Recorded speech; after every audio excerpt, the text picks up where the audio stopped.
मेरे घर वालों ने मेरी शादी जबरदस्ती करवा दी थी। क्यों? मेरे को लड़की पसंद नहीं थी। तो अभी कहाँ है वो लड़की? महाराज जी मैंने उनको तलाक दे दिया। क्यों? महाराज जी उनके आचरण ठीक नहीं थे। उनके 1 वर्ष बाद उन्होंने दूसरी शादी कर ली और उनकी मृत्यु हो गई। तो महाराज जी उसका आपकी पत्नी मर गई? मर गए महाराज जी। काहे मार डाली? महाराज जी मर गए जहाँ उसने दूसरी शादी करी थी। क्यों? आप ना छोड़ते, आप पसंद कर लेते। क्या पसंद नहीं था उसमें? उसके आचरण ठीक नहीं थे महाराज जी। हस्बैंड? आचरण हस्बैंड नहीं बोल रहा हूँ। आचरण आचरण उसके नेचर ठीक नहीं थे। हाँ, क्या नेचर गलत थे?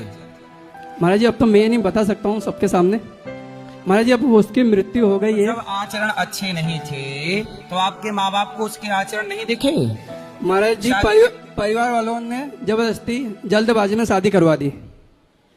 तो शादी के तुरंत बाद ही आपने तलाक दे दिया? मैंने साल भर बाद तलाक दे दिया उनको। क्यों ऐसा? आपने उस लड़की की जिंदगी खराब कर दी। बेचारी वो टेंशन में देखो मर भी गई। तो महाराज जी अब मैं क्या करूँ इस स्थिति में, बताइए। अब क्या कर सकते हैं? तो वो चली ही गई। अब आएगी तो अब रख लोगे? नहीं महाराज जी वो तो मर गई, दुनिया में नहीं है। माना कि यदि वो जिंदा हो जाए, मान लो हाँ यदि वो जिंदा हो जाए अब, तो आप रख लोगे उसको? नहीं महाराज जी अब शादी करने की इच्छा बिल्कुल नहीं है। नहीं अब तो करो। नहीं, जो आपकी थी पत्नी हाँ। जो मर गई, यदि वो जिंदा हो जाए, माना कि मान लो, और जिंदा हो जाए तो रख लोगे उसको? नहीं महाराज जी अब नहीं रख सकता। मरी पे भी तो तरस नहीं आ रहा तुम्हें? कह ही देते कि रख लेता, झूठे कह देते। नहीं महाराज जी। मतलब मरी भी पे तरस नहीं है तुम्हें?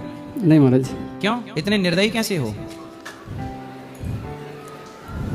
तो अब हमसे क्या चाहते हो? महाराज जी अब मैं क्या करूँ ऐसी स्थिति में? अब क्या रहो? अब कुंवारे घूमो, अब रहो, बाबा जी बन जाओ। ठीक है महाराज जी। अब फिर से शादी करने का मन है क्या? नहीं महाराज जी अब नहीं करना है। आप ना करना। ठीक है महाराज जी, राधे राधे। अब